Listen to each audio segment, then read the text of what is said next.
zoberie niekto nás, balí a ide do sveta. Ale mne sa podarilo v živote cestovať aj vďaka práci a vďaka tomu, že najneuveriteľnejší ľudia v najneuveriteľnejších časoch ma oslovili s pomocou alebo s prácou nejakou. Začnem v New Yorku, v Bronxe. Pred 9 rokmi sa mi podarilo spolu s ďalšími pár Slovákmi, Maďarmi, Rakúšakmi dostať sa do New Yorku učiť. Ja som učiteľ jazykov, učím španielčinu, v Bronxe som učil španielčinu, ale tiež učím ešte aj angličtinu a slovenčinu. Tam to bolo len o španielčine. No a vybral som si niekoľko fotiek študentov, len kvôli tomu, aby ste videli, že tie decká, stredoškoláci, sú v podstate úplne rovnaké ako títo naši. Bol som tam 2 roky a mal som možnosť za tie 2 roky učiť niekoľko predmetov. Okrem španielčiny pre španielsky hovoriacich, to znamená pre Dominikáncov, Portorikáncov, španielčinu pre anglicky hovoriacich, teda pôvodných New Yorkčanov, až po také predmety ako úvod do zamestnania a prírodopis a podobne. Tu napríklad prírodopis urobená púšť.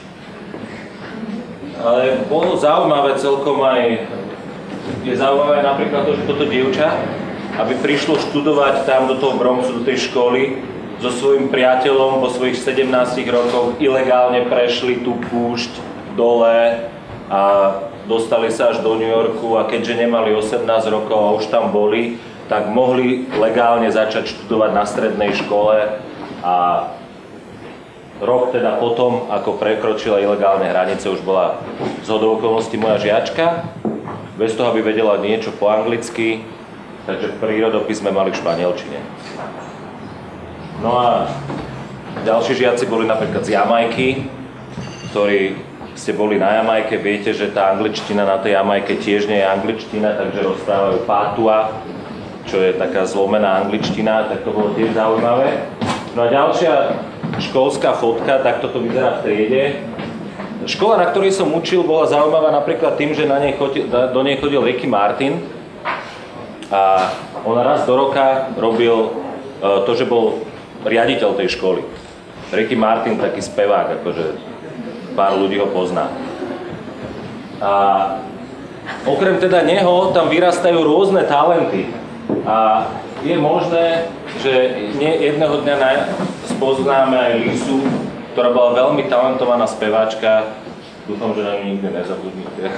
A jedného dňa, keď ju spoznáte, tak to je proste človek naozaj z dola sa môže dostať aj hore aj v tom Bronxe, lebo aj ten Ricky Martin bol len takýto hip-hopper.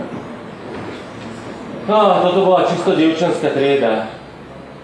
Takto píšu písomku, proste škola,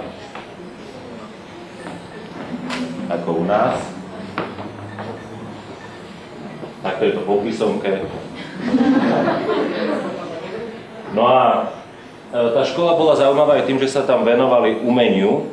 A už bolo spomenuté, že ja som aj spoluzakladateľ divadla Bezdomova, čo je divadlo, v ktorom hrajú bezdomovci a telesne postihnutí. To znamená, že ľudia z okraji spoločnosti, ľudia po výkone trestu a podobne. A podobne aj na tej škole tam, v tom Bronxe, boli zameraní na umenie a aj na divadlo. A toto sú fotky z divadelného predstavenia školského, ktoré bolo fantastické, na rozdiel od matematiky, prírodopisu a iných predmetov. V tomto decká excelovali a to predstavenie, konkrétne toto bolo zaujímavé tým, že bolo vlastne o vylúčení niekoho zo spoločnosti a bolo to jedna divadelná hra, ktorá sa volá Ostrov a tam princíp tej hry bol o tom, že každý rok niekoho vylosovali a ukameňovali. To znamená, že ho vylúčili. To je princíp tej divadelnej hry.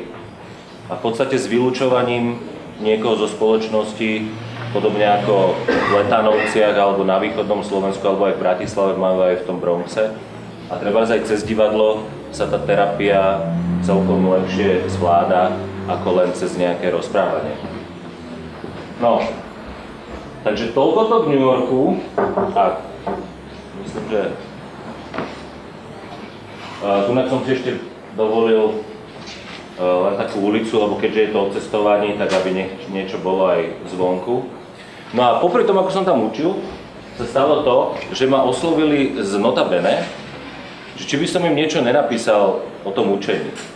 Tak som zobral Notabene do Bronxu, do školy, robili sme pár takýchto fotiek, akože reklama na Notabene, možno, že Bronxárska. Ale stalo sa to, že časom vyšiel jeden článok a na základe toho článku ma oslovila moja bývalá žiačka, učiteľka z vysokej školy, aby sme spolu neskôr založili to divadlo. Takže tak je prepojený ten Bronx s tým, že niekoľko rokov neskôr sme založili divadlo. A tu som si len dovolil takú akože súkromnú party v Soho, kde akože zrazu akože nejaký povedomý týpek s frajerkou toho času, tak tunak som dal za takú akože úplne privátna fotka Lennyho Krevica na večernej party, akože len oživenie. Dobre. Môžem sa spýtať, ako sme na tom časom? Výborne, ešte 4 minúty. Takže Bronx sme nechali a tá španielčina, prečo som ju tam učil, bolo preto, lebo som chodil voľakedy dávno do školy v Mexiku. A Mexiko je krajina, ktorá je úplne špeciálna po mnohých stránkach, aj po tom jedle a tak ďalej. Ale je tam aj taký kult smrti, ale veselý kult smrti. A je transformovaný cez Deň mŕtvych, Dia de Muertos, čo je 1. november, podobne ako u nás. Ale je to sviatok, ktorý kresťania adaptovali ako prehispánsky sviatok. Takže on vyzerá kresťansky, všetko je tam o Ježišovi a svetom Jozefovi a o Márii, ale je to poprevlietané takýmito smrťami. A takto to tam vyzerá na trhu pred tými sviatkami. No a tá smrť sa neskôr stala námetom pre naše divadlo a urobili sme predstavenie Deň mŕtvych a snažili sme sa s bezdomovcami urobiť predstavenie, ktoré by bolo z Mexika inšpirované. Takže cestovanie nás inšpirovalo k robeniu divadla. Toto sú oltáre, ktoré sú plné veselých smrtiek a kapely. Tu vidíte, až to ide, víťazstvo a tak. No a takto sme to preniesli do našej slovenskej reality a toto už sú naši herci, ktorí v podobných farbách akože preniesli sme si tento sviatok aj do našeho divadla. Keď bude posledná minúta, dajte mi vedieť. No, toto je fotka našej dcery, keď mala 10 mesiacov, vo Oaxaque, čo je mesto v Mexiku, aj hlavné mesto štátu Oaxaca, kde sa tento Deň mŕtvych oslavuje, ako vidíte, na uliciach veľmi nádherne. Je už naozaj len minúta? Dobre, konec, lebo toto je ďalší veľký sen. Takže toľkoto k prepojeniu cestovania s učením, pracovaním a divadlom. Ďakujem za 15 minút.